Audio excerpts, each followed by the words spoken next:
Welcome to the Tailwind Marketing Podcast, where we talk to IT marketing leaders about how to drive more sales.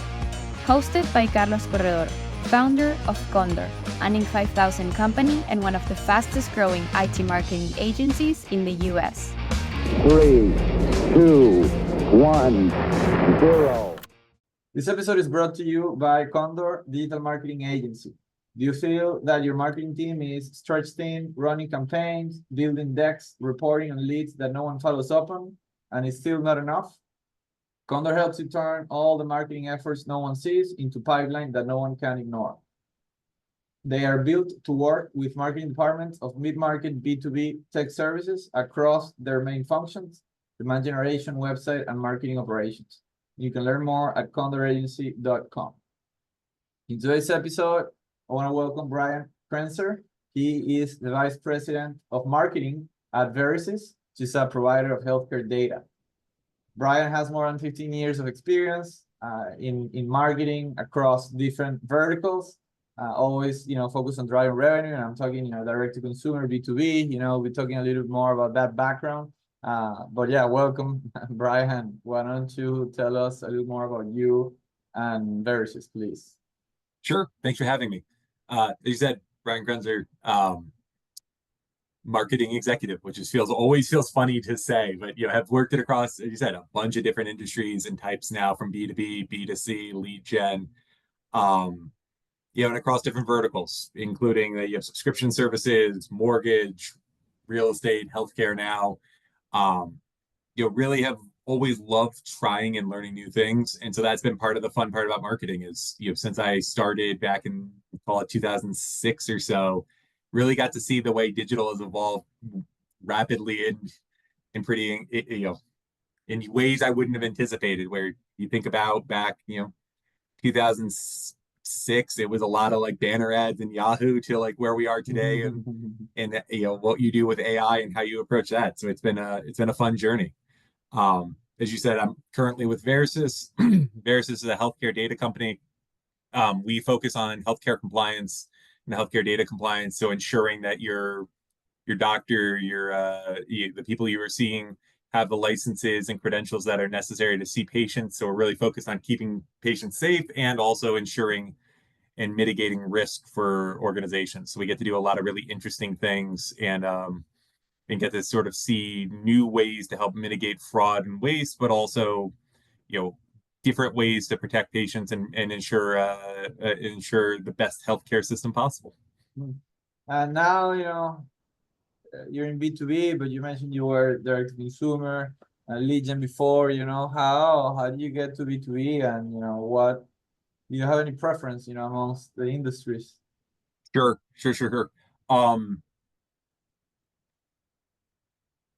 I got here kind of unexpectedly. I had an opportunity to join Verisys, and they were looking for a marketing executive that could sort of come in and help rebuild their program, work through and improve their personas, go-to-market strategy. Who do we want to target? What industries, what parts of healthcare do we really want to focus on? So it's been a really fun and exciting time. I don't expect that to stop, right? I mean, I think we continue to find new use cases and new opportunities to do things that are really cool. I got here kind of unexpectedly. I'd been at a lead gen sort of B2C company that had focused on mortgage before this, and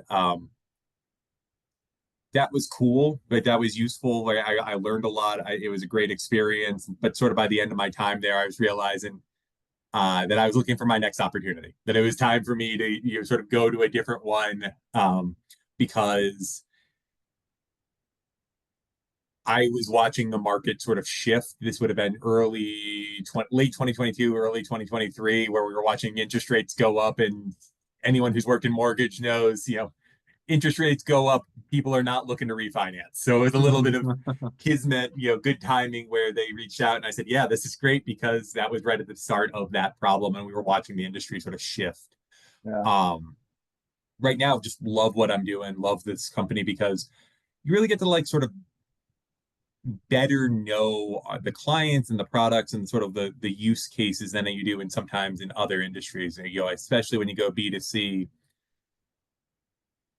it's cool because you get to do a lot of volume, you get to do a lot of use cases, and you can have big budgets. But also, when you have to do 1,000 leads a day, when you have to do 5,000 leads a day, the individual isn't considered, right? It's sort of that broader, like, hey, I need to get so many people into my funnel.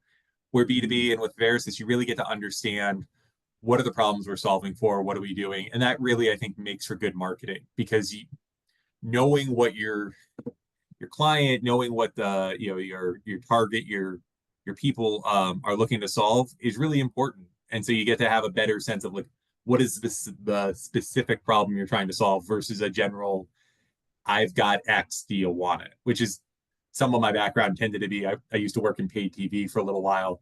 And on some level, the most effective message was just get free TV. And we didn't have to get all that sophisticated with our targeting. It was just, we knew that free cable worked pretty damn well to like get people interested. Where this is, you get to be really nuanced and you get to better understand how do we target, how do we find the right person, because it's a product that is more specific and more niche. So it's really cool to get to work with some really smart people to help solve problems that are complicated. Interesting. Sometimes I feel like, we could use some of that simplicity from direct to consumer in the B2B world, though. I this is something my team hears all the time, right? Is like, first you have to boil it all the way down, right? You have to make the simplest message possible, and then you can go start adding complexity to it. But if I can't explain it to you in an elevator, or I can't, I always think of my mom. If I can't give my mom 3 sentences of what I'm doing, I don't know my product well enough, right? I gotta be like, it has to be so simple that you can tell you can tell someone, I do this to solve this, and everyone goes, okay, got it. I understand what you're doing. For us, I love how you explain fraud. I love how you explain Verisys at the beginning. I thought that was a perfect example. You help patients, get healthier and protect them, something along those lines. So and I think that's really where all great marketing comes from. And and I'm guilty of this in the past of, it's fun to stack things up, but if you can't do the simplicity, it always falls down. Because I remember a campaign I ran forever ago, I definitely tried to get too big brained and have the like, well, I'm going to have them do this and they do this and they do this, and fails, right? You cannot expect someone to take 4 steps. You need to keep it 1 to 2 and keep it really straightforward of, this is why we're doing this. Yeah, and it's also now with attention spans, I think it's really tough. It's a big challenge, to know when to go simple, when you can expand your idea a little bit, when to get a little more technical. Obviously, you're talking to people that, they're marketers, they're in the B2B world, but they're not experts in healthcare. They're not experts in healthcare data, right? So obviously, that what you told in the, introduction of the podcast, versus maybe if you're talking to, a buyer, then you can get a little more technical on the jargon, right? As long as it's from their perspective, not from the Verisys perspective, but from the buyer industry, perspective. So yeah, I think that, takes experience, and some acquired skills, to naturally know exactly who to tell what, right? But I understand, you were also saying before we started recording, that defining the ICP was a big part of what you're helping Verisys do right now, right? So I don't know if that's something that you started developing in your previous experiences, or it's even more important now, but we'd love to hear a little more about that. Sure. I mean, I think that developing your ICP and understanding your ICP, your buyer, is the most important part of marketing. Especially in the B2B space, that really becomes critical, because we do a lot with HR, we do a lot with operations. Those 2 groups view our services, view what we deliver somewhat differently, because of how you view risk, what your goal is. If you're in this circumstance, if you're hiring 1,000 nurses a month because you're a big health system and you kind of have a high rate of churn, our real-time data, our data being delivered very quickly, is more important, or is incredibly important, as is our accuracy. And where operations, the accuracy is really tends to be critical because you're doing fewer hiring. So you don't want to make any mistakes. With nursing, you don't want to make any mistakes, but also you have that problem of like, I got to get a lot of people in the door. So I need something that can come really quick. It can't be highly accurate and delivered 30 days after I reached out. You kind of need that, you need real time, you need that comprehensiveness. And I think that that's, again, with ICPs is so important because if you talk to someone who cares about pricing or cares about value, and you're talking about solutions or function, you're missing each other and you're missing how to be a successful marketer, how to really drive value for your business and drive success. So it's something where, you know, when I joined Verisys, that was one of the areas we really focused on was who are we trying to sell to? What do they care about? What are the important things that we want to communicate from the first conversation? Where I think too often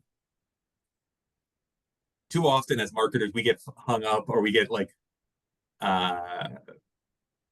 excited by the features, right? Who doesn't love like, hey, we released this new thing and it looks really cool and this is great. That's a very good message and a very successful message. But that's after you had 2 or 3 calls. It's kind of like, first you need to date them and you just have a little bit of like, hey, are we on the same page about what we're trying to do? This is what we want. Here's what I'm bringing to the table. Does this help you?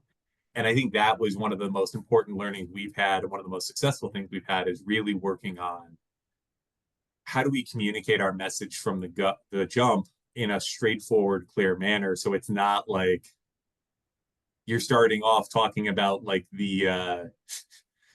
you start off talking about something that they're not ready to hear about yet. I think about it like buying a car, where if you're unsure if you want a car or you want a truck or you want a sedan, if someone comes in and starts talking to you about like horsepower and trunk space, you're like, I don't know if I want this yet. I haven't decided what I'm trying to buy. And I think that's been one of the most important things with ICPs is getting really sort of clear on what do they care about, what are they trying to achieve, and how do we help solve that problem? Because if you have those 3, then the next conversations in the sales process really helps, and that's effective marketing. Yeah, a couple other topics I want to ask you about. One is you mentioned, you know, you obviously the learnings in the other verticals, right? There's some tricks, you know, that apply to B2B, you know, and I was curious on what those are and what advice you have there for B2B marketers that perhaps, you know, we're not used to thinking of. I think that one of the first things that I think about with, you know, that sometimes B2B marketers forget is the person on the other side is also a consumer. So there's times where you can go look at consumer marketing and just be like, hey, I think I can apply this. One of the areas that I've really leaned into and I see successful, and you see it more in B2B, and this is not a unique insight by necessarily any stretches, percentages work, right? Dollar signs work, right? Don't be afraid to say and tell your customer, we'll help save you 30%, or we'll reduce your, you know, turnaround time to X, right? Having statistics, there's a reason why we all gravitate towards it. And sometimes I think with B2B, we get afraid of sharing something because you worry that your competitors will learn it, or someone else will try to optimize or take something from you. I think that sometimes it makes it so you can't tell as compelling a story. So when you think about B2C, it's always so focused on value. That focus on value applies to B2B, because if you can tell, it's a really easy story or a straightforward story to talk to your buyer and then be like, hey, I think we'll save you blank, right? I'm going to save you 30% on your current bill. Who doesn't want to go to their boss and say, hey, I found a way to save us 30% on something? Everyone loves that, right? Savings is always evergreen. Don't be afraid to lean into that. Don't be afraid to lean into some of those, like, you know, and also some somewhat sensational headlines, right? I think you shouldn't do clickbait, right? Clickbait is, you know, I get it as a marketer, we all say no. One weird trick still gets a lot of email opens, right? Like, you know, experts recommend still is an effective way. Don't be afraid to use it, even though that tends to be a more B2C, you know, message. Just, you know, use it sparingly. Periodically, that will get you meetings and calls and stuff that you want. I agree. I always say that we put our own limitations in B2B without a valid reason. I mean, most of the time, I Yep. think direct to consumer, they have in essence, not in essence, like yeah, by default they have more freedom, whereas I don't know why in B2B we think we're supposed to behave in a more corporate, way, and pretend that we are, like you said, we're companies, like you mentioned, people do business with people ultimately. You're always working with someone across, across the screen, across the phone line, however you're doing your business. We're remote, so I spend a lot of time on Zooms, and those things, and it's important to sort of show your personality and your who you are when you're coming up with marketing and when you're working on with companies, because there is it you said so often you feel like I have to be this polished, ultra corporate, no personality sort of bland thing. No one wants to buy from that. No one wants to take the phone call. You want to like have a little bit Yeah, of like, okay, yeah, he's a character. It's helpful. Like we got something going. yeah. It brings something to the table. Otherwise, it's just like, oh, Yeah. it feels like more work. Mm-hmm. And then also you don't trust the person because you know that persons are persons. They're not a robot or a company. Totally. Um, Another thing that you mentioned, was, let's say on the planning phase, besides the ICP, you talked about obviously understanding the revenue that you're driving, understanding the margins that you're dealing with, right? I feel that a lot of times in marketing, I think by now most marketers understand the importance of going, let's say, beyond clicks and impressions and engagement, right? And they're like, okay, conversions, cost per acquisition, ROAS, I think those concepts are fairly established, or at least people claim that they use them to make decisions. Mm-hmm. But I still, the revenue, cost per acquisition doesn't talk about revenue, right? You can have a lead that or a client that gives you $1,000. You can have one that gives you $1.5 million. So, and I don't know if you were going there with what you briefly mentioned around revenue and margins, right? But what's your take on that, and how do you use business metrics, let's say, on the planning phase? Sure. Sure. You know,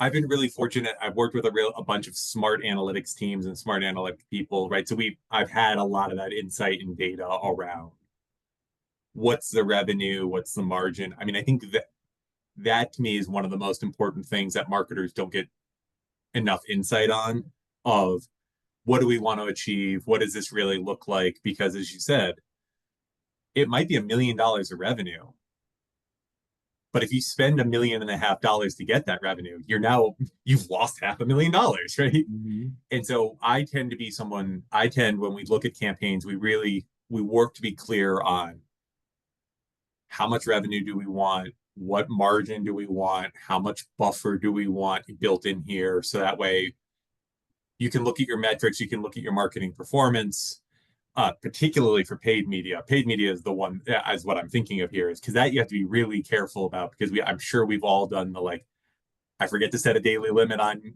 my Google campaign, and suddenly I've spent a lot of money very quickly. And every marketer has that horror story of, I forgot to put an impression cap on, I forgot to put a daily budget on, and suddenly I've spent my month's budget in a day. I've spent my month's budget in 3 hours. But when I think about those numbers, I really like to be very clear from the get-go so we can establish success. One of the campaigns I used to work on, one of the sort of things we had, the floor of the campaign we were running, we'd always get at least like about 10 cents, right? It was just kind of like the banner ads we'd sell on the side of the website would get us at least some revenue. And so ultimately there was a lot of like, hey, long as, even if they're only worth $1, if I only pay 90 cents, I'm still making my margin. I'm making the margin that I needed for that campaign. And without that understanding, without that sort of insight and discussion about why we want to do this and what the ICP is worth to us, a lot of my teammates were turning off campaigns that were profitable. They just were low volume and sort of on some level low value, right? You weren't expecting them to be coming and become a great lead that would ultimately sell for a lot of money or would be like the next big business. But if we were making small amounts of money turned into effective evergreen campaigns that we could I could pencil in $500 a week, contributing to the bottom line, helping offset the expenses. And that's really, again, I think an area where marketers tend to ignore is sometimes we go for home run ball, right? We want the best client, we want the biggest one, where there's a lot of value in that mid-market and small market of these campaigns will help keep your business going and keep the lights on, and you're building relationships and you're building really reps and understanding for you as a marketer of how do I take this and apply it to the next campaign? How do I find it to the next bigger persona? So that way it's not, you don't want to settle, but also like if you try to hit a home run every time you get up to the plate, you're going to get a lot of strikeouts and it's going to look not great. But if you just are like, I'm just trying to get a single, just trying to get on base, do a little bit, better understand my clients, better understand the market, ultimately you're in a much more successful and a more advantageous position long term because you have those understandings of this worked here. I bet it'll work here because these similarities are already there. So it's been something where that's been key is like, what metrics are we focused on and why do we care about, as you said, ROAS or CAC or some of these different areas where if you only focus on cost, you can be, I lowered my CPA, it's $3. They're only worth $2. You're still overpaying for that, for that lead, for that customer, for that whole thing. It's really about understanding your funnel, understanding what is expected, value, and even in the best circumstance, what is the expected lifetime value of. We think this company will renew with us 5 times. Cool. You'll pay more for that lead. You'll pay more for these things because long term you'll make your money back. Yeah, exactly. That's a component that I often see people missing, the lifetime value, and then let's say the marketing executive, the VP or the CMO, or a lot of times it's usually also the C-suite, right? The CFO or the CEO saying, oh, we paid, I don't know, $25,000, right, to acquire that company. They only brought us $20,000, in revenue, and we don't know if we're going to renew, so we cannot count on that. It's like, okay, you cannot count on that, but if 80% of our clients last 4 years, if I'd be you, I'll be signing them up. I think the expected value, talking now in a little nerdier analytical terms, the expected value is way higher, right? So you should be actually increasing spend on those campaigns, and just by that simple means, which is not from the marketing analyst. Sometimes it comes directly. Obviously, you need to educate the C-suite, right? Whether CFO, or you need to be having those conversations. What, and not to say that I'm going to spend all the money into that, because I think that's a lot of times what they're afraid of, right? They're afraid of saying, no, yeah, it's average lifetime value, it's 4 years, so then it's 160,000. They think you're going to go spend like crazy, and now you're going to have an average acquisition cost of 160. That's not what we're going to do, obviously, right? Which those are conversations you also need to have. That is, I think, one of the most, that's an area in marketing that has really aligned with how I've approached it. And it's like, I've lost my edge, but I think it means that we're all getting smarter, is that like asking at the very beginning of those questions of like, how much can I spend? What do we want here? Right? Because I remember back years ago where there wasn't that. And so I actually got in trouble on the other side where I was keeping the CPAs low. I was keeping my cost per acquisition, and so my ROAS was really high. My returns, my expected lifetime value was great in these campaigns. But we were unclear of, this is a growth campaign, right? I want as many leads as possible, and I want you to like have as high a number as possible because we're trying to grow market share. And I think that it was something I learned because it meant I got to spend a lot more money and have a lot more fun, but also it was something where, I learned you have to ask some of that, like, what do we want for our earn back period, right? Do you want to make this money back in a year and then everything 4 years out is gravy, or is it, we want to be profitable from day one, so you got to keep it low, even though we think there's going to be an earn back period for a while. So it's, again, I think as a a strategy, a group of whatever, marketers have gotten much better at asking those questions and understanding what do I need to do compared to where we used to be. Yeah, I think there's I agree. I think there's a lot of room to improve yet for a lot of them. Oh no, yeah, I'm not too worried. There's still Yeah. plenty of times where you look at it and you're like, man, I don't get why you bought that. Like Yeah. I worked with there have been a handful of times where I've worked with big tech platforms for buys, and they're trying to like convince me that, yeah, you buy this, we're gonna like fly a blimp over the stadium for this big event. I'm like, no, that's never gonna. I'm never gonna be able to earn that back. I know that's how I'm gonna get fired. Yeah. This is my suddenly do this crazy, multifaceted thing, and then I saw a competitor buy it, and I was like, I'm glad I didn't spend that money because I know exactly how much they charged you, and that doesn't seem like it's gonna be good for you.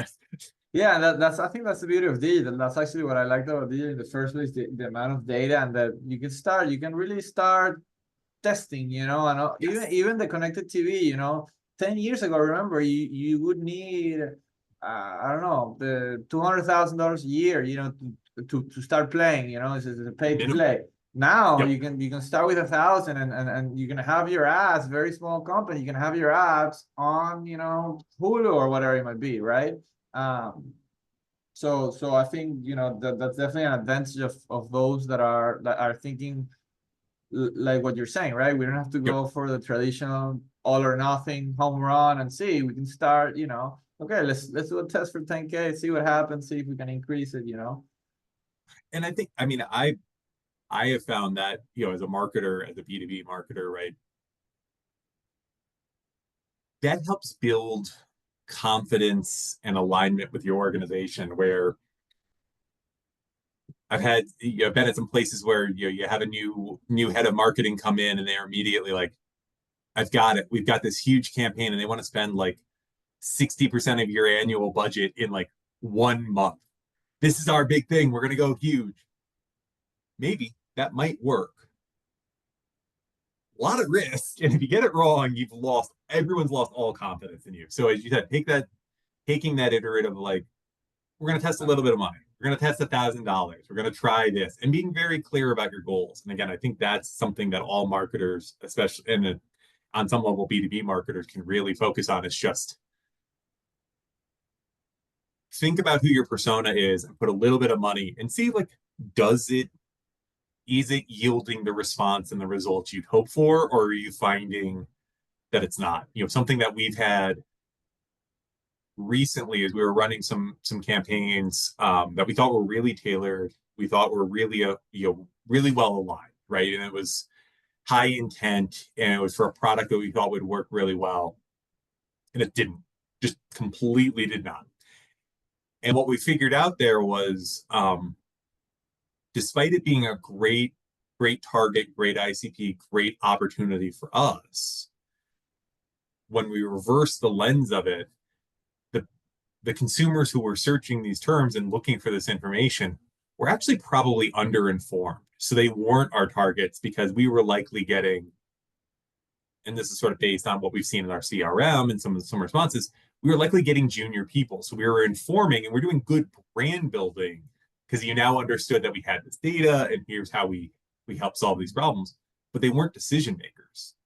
And so the lifetime value and what I could invest in the campaign completely shifted, because, as we all know, upper funnel's valuable, but you cannot be spending you can't spend retargeting CPMs and CPCs on upper funnel. That's just how you lose a lot of money very quickly. Is it's ineffective, it doesn't yield what you want, because you're expecting them to convert into new business, new contracts, new revenue, and they're like, no, we're like 5 steps ahead behind you. I'm still figuring out, what is this, right? I'm still answering questions like, do you help solve my problem? And that was really one of the big learnings we've had recently, is something where you have to be, again, focus on the metrics. And why you test is because throughout your career, you're going to run a lot of tests that just don't go with the way you expect them to, and that you get valuable learnings. They just aren't Right. producing revenue. Right. Yeah, I'm all about having a second, third, or fourth persona within your ICP and your target, right? But usually you want to spend most of your budget on the guy that will sign the check, not, Totally.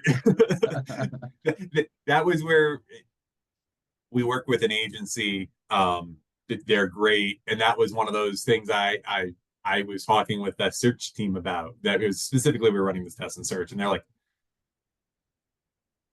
were like, well, like we're seeing all this intent. It looks good. I'm like, yeah, but they aren't writing me a check. And this is why we test. I need them to write me a check. Like I can't just sort of throw money at the problem.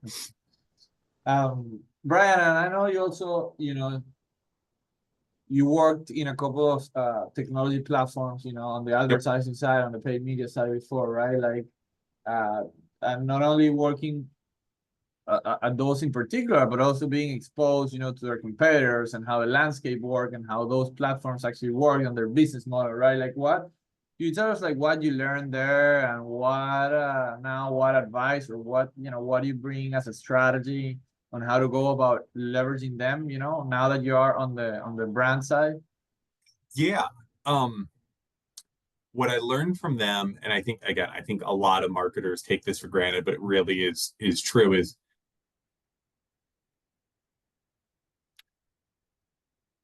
knowing your customer, having first party data, having data about your customers is so important. And that's really how you can leverage so many wins, by collecting information and then personalizing and tailoring the messaging, the experience, the website, whatever you're thinking of is really critical. So one of the technology platforms I work for did a lot with first party data. So we really understood the customers, and then the clients who I worked with who are the most successful would take that data and feed it back to their consumers. I worked with some airlines and some like financial institutions that would take that and they'd be able to bucket people appropriately so you can speak to what they want. And I'm specifically thinking of, I remember one of the coolest campaigns, and again, this was a long time ago, but I think it speaks to what it was, where they could have personas of high, like sort of net worth individuals for this financial platform. And so they weren't showing the like, get your super yacht that would appeal to a multimillionaire to someone who only had $1,000 in their bank account or was like doing very junior investing. They did a lot of storytelling because they understood their consumer, they understood where they were at and what would be effective and what would be aspirational to get the sort of movement that they wanted out of the consumer. Because as we were talking about offline, I mean, I think something that happens where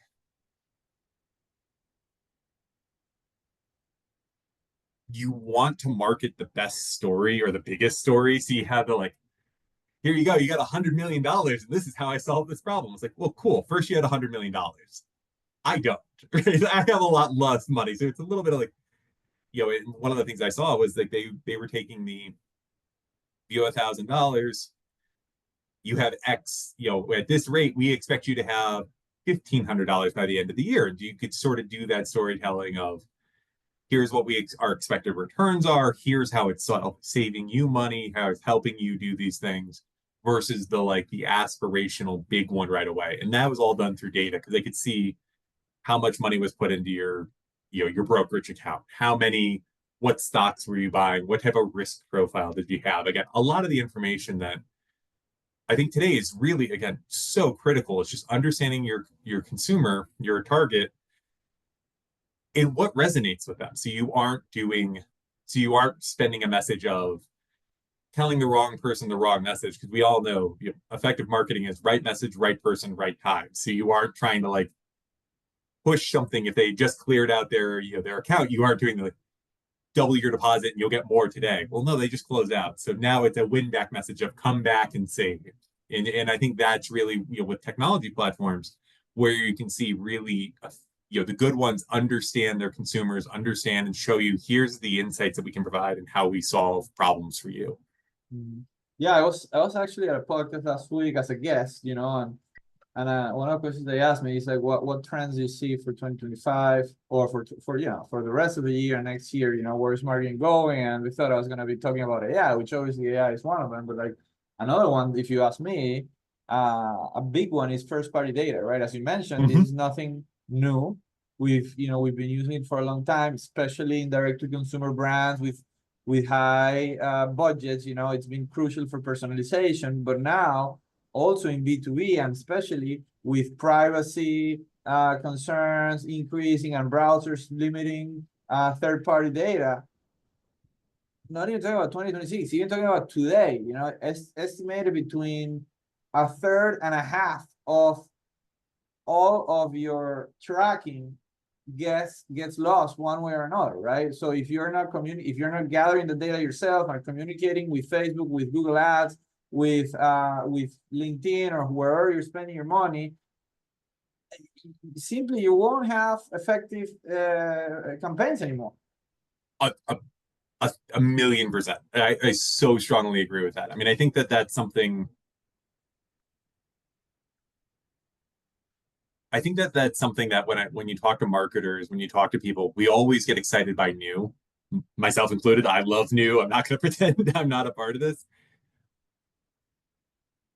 But also, like, the principles of it don't change that much. So, like, if you're like, if you feel stuck or you have those questions, sometimes you go back to the simplest things, right? What do I think is going to happen in 2026 or 2025? It's a return to data, right? A return to know your customer, that you're never going to get in trouble by knowing and learning and asking questions, right? I think another really important thing for 2025 and AI, as you talk about it, is if your company if your program, if whatever, if you don't have a testing program and like a truly defined like testing program, I think you're missing out, right? You got to having something that says like, here's how we're going to go to market. Here's what we're testing. Here's why we're testing it and what our hypotheses are and what we're trying to achieve. That's not new, but it's incredibly effective because everyone gets excited about AI. AI only is going to kind of reflect back what it is. And so if you feed it a bunch of bad prompts or you're unsure of who you're trying to target or what you're trying to achieve, you're just going to get kind of a sloppy mess from AI. It's knowing you're like, I want to increase my conversion rate. My conversion rate is here. I want to go here. How do I test that? That's great AI work, but that's also just very simple, fundamental marketing and acquisition. It's just, what's the problem I have? What do I want to change and how do I do it? And then you can plug it into the machines and really have it help grow. But it starts with those very basic fundamentals of like, again, like the metrics, like what we've been talking about the entire time.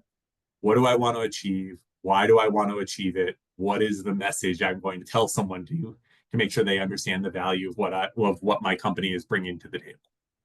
No, I completely agree. I think it's also first party data. It's tough to understand. I've worked in marketing and in particular in analytics, for a long time, and sometimes I still get a little lost, in the implications on the technical side of how it works and what you have to do, to gather it and action off of it. But I think it's a low-hanging fruit, for a lot of companies, because especially the mid-market ones, nobody is doing that, right? So if you find a way to gather and leverage that before your competitors, and it's ultimately relatively straightforward, it takes, couple of days of work or I don't know, 20 hours of a person that knows how to do it, to put it together and everything is built and connected, right? And you won't even notice, that it's there. So yeah. Brian, what else? I hate to wrap up before asking, if you want to share anything else that I haven't asked, or in general, any advice, any book, any reference, or in general something that you'd like to share that we hadn't gotten a chance to talk about.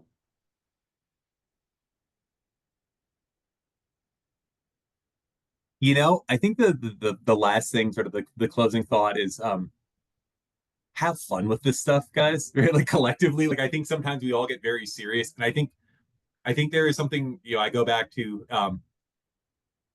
I take being unserious very seriously, right? This should be fun. Marketing is meant to be at least have some element of joy to it. Don't get so bogged down in the data, so bogged down in some of the stuff that you lose sight of what we're doing. This is meant to be something where you try to connect with people and have fun with it and get to build and connect with new people. And I think that's like, as a closing thought, when it comes to a lot of this, it's don't forget that at the end of this, we are supposed to be, having a conversation, thinking about these things and trying to bring a little light to it, because it can be heavy sometimes. I mean, I think it's the only way to do good marketing, if you act like you have no personality, what kind of marketing, what kind of connection are you gonna get with, with the people? So Exactly. Brian, thanks so much for being here. We love to having you. Thank you so much, Carlos. Appreciate it. Thanks for listening to the Tailwind Marketing Podcast. If you enjoyed it, remember to subscribe for future episodes. Until next time.